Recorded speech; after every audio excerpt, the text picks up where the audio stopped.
Bayangkan, kamu punya mimpi setinggi langit. Kamu rela mengorbankan segalanya demi mencapainya. Waktu, tenaga, bahkan orang-orang yang kamu sayangi. Tapi suatu hari, tubuhmu hancur. Lidahmu tak bisa bicara, kakimu tak bisa berdiri. Dan mimpi yang kau peluk seumur hidup berubah menjadi debu. Lalu muncul suara yang menawarkan kekuatan, kekuasaan, takdir. Jika kamu di posisi itu, apa kamu akan menolaknya? Mungkin kamu akan menjadi seperti Griffith, tapi sekejam apapun hidup menghancurkanmu, ada satu batas yang tidak boleh kau lewati. Karena pemerkosaan bukan tentang ambisi, bukan tentang balas dendam, itu adalah kejahatan tertinggi. Dan di titik itu, Griffith bukan lagi manusia yang tersesat. Ia menjadi monster. Mungkin kita semua bisa menjadi Griffith, tapi tak seharusnya kita menjadi iblis.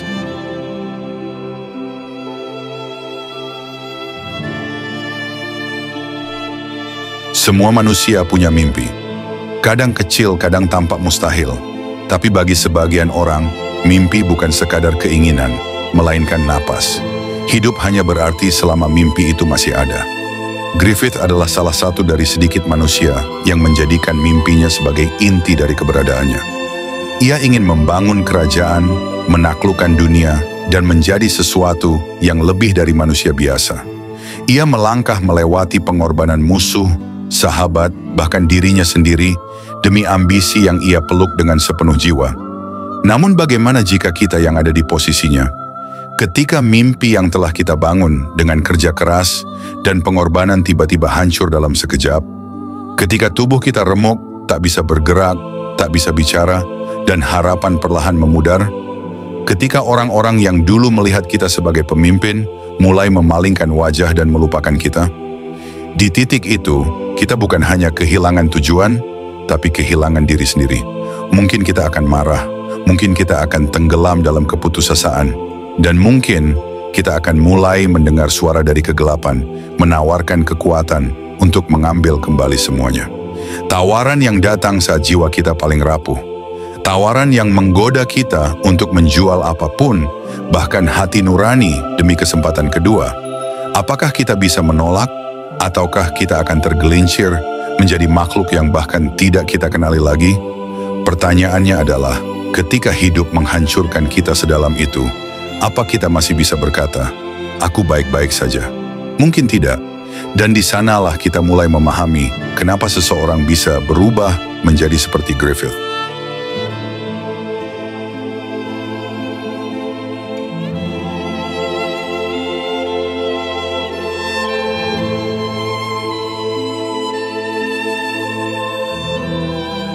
Griffith pernah berada di atas segalanya, dipuji, dihormati, bahkan dipuja sebagai sosok yang ditakdirkan untuk menjadi raja.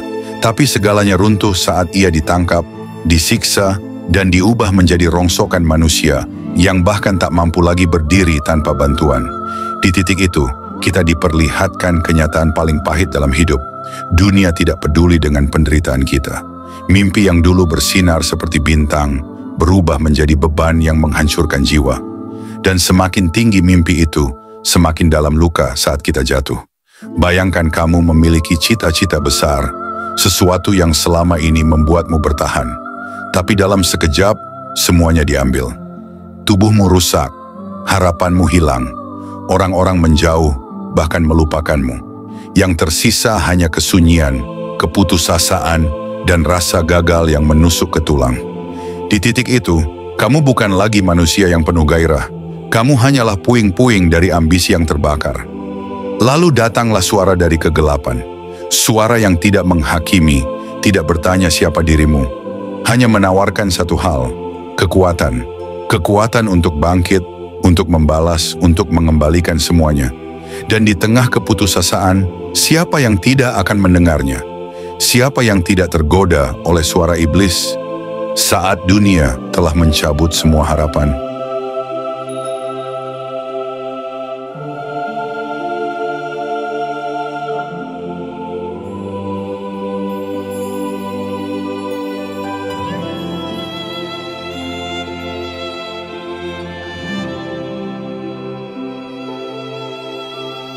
Di titik terendahnya, saat tubuhnya hancur dan mimpinya terkubur bersama penderitaan, Griffith mendapat tawaran dari para God Hand.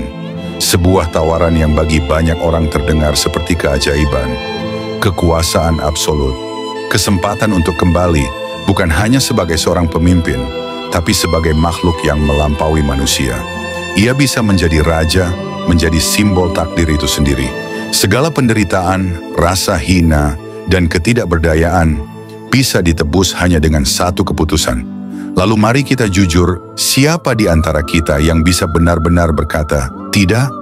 Ketika luka batin terus menganga, ketika dunia menginjak harga diri kita hingga rata dengan tanah, dan ketika satu-satunya jalan keluar adalah menjadi lebih kuat dari semuanya, lebih kejam dari penderitaan itu sendiri. Apakah kita tidak akan tergoda? Banyak dari kita, jika benar-benar dalam posisi itu, mungkin akan membuat pilihan yang sama. Bukan karena kita jahat, tapi karena kita sudah kehilangan harapan. Kita ingin mengakhiri rasa sakit. Kita ingin membalas dunia. Kita ingin memastikan bahwa tidak ada yang bisa melukai kita lagi. Dan jika harus menjual sesuatu yang dulu kita anggap suci, demi harga diri yang telah diinjak, mungkin kita akan mengiyakan. Dan disitulah kita mulai menyerupai Griffith. Bukan karena kita ingin jadi iblis, tapi karena kita tidak ingin jadi korban lagi.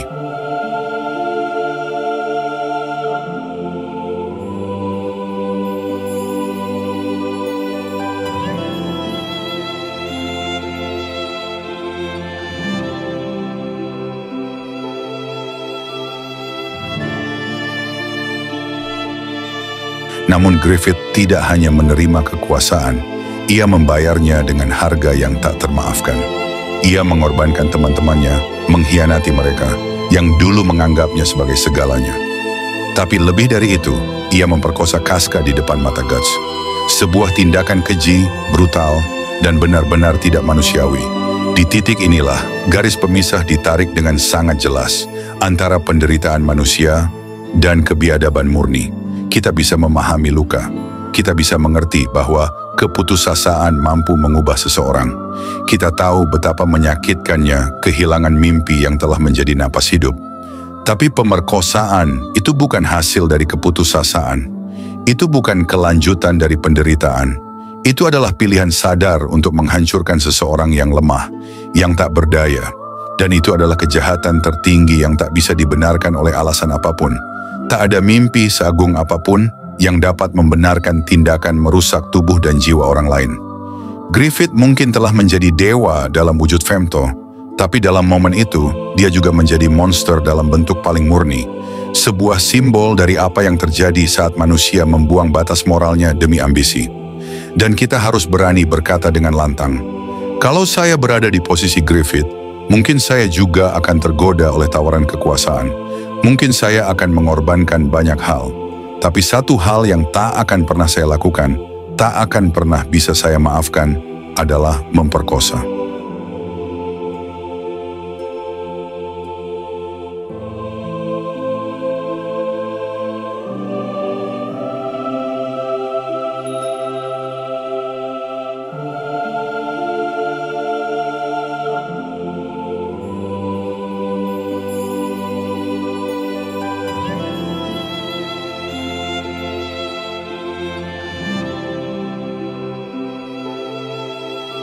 Akhirnya, kisah Griffith bukan hanya tentang pengkhianatan dan ambisi. Ia adalah cermin paling jujur bagi manusia. Seberapa besar kita bisa bertahan saat mimpi dihancurkan, sejauh mana kita akan berjalan untuk mengembalikan martabat kita. Tapi dalam cermin itu, kita juga harus melihat batas moral yang tak bisa diganggu-gugat. Kita boleh marah, kita boleh kecewa, kita boleh menyerah pada kekuasaan. Tapi ketika kita melukai yang lemah, memperkosa yang tak berdaya, merusak kehidupan orang lain, di sanalah kita benar-benar telah kehilangan diri kita. Kita semua bisa menjadi seperti Griffith, tapi kita juga harus menjadi seseorang yang tahu kapan harus berhenti, kapan harus mengatakan, cukup.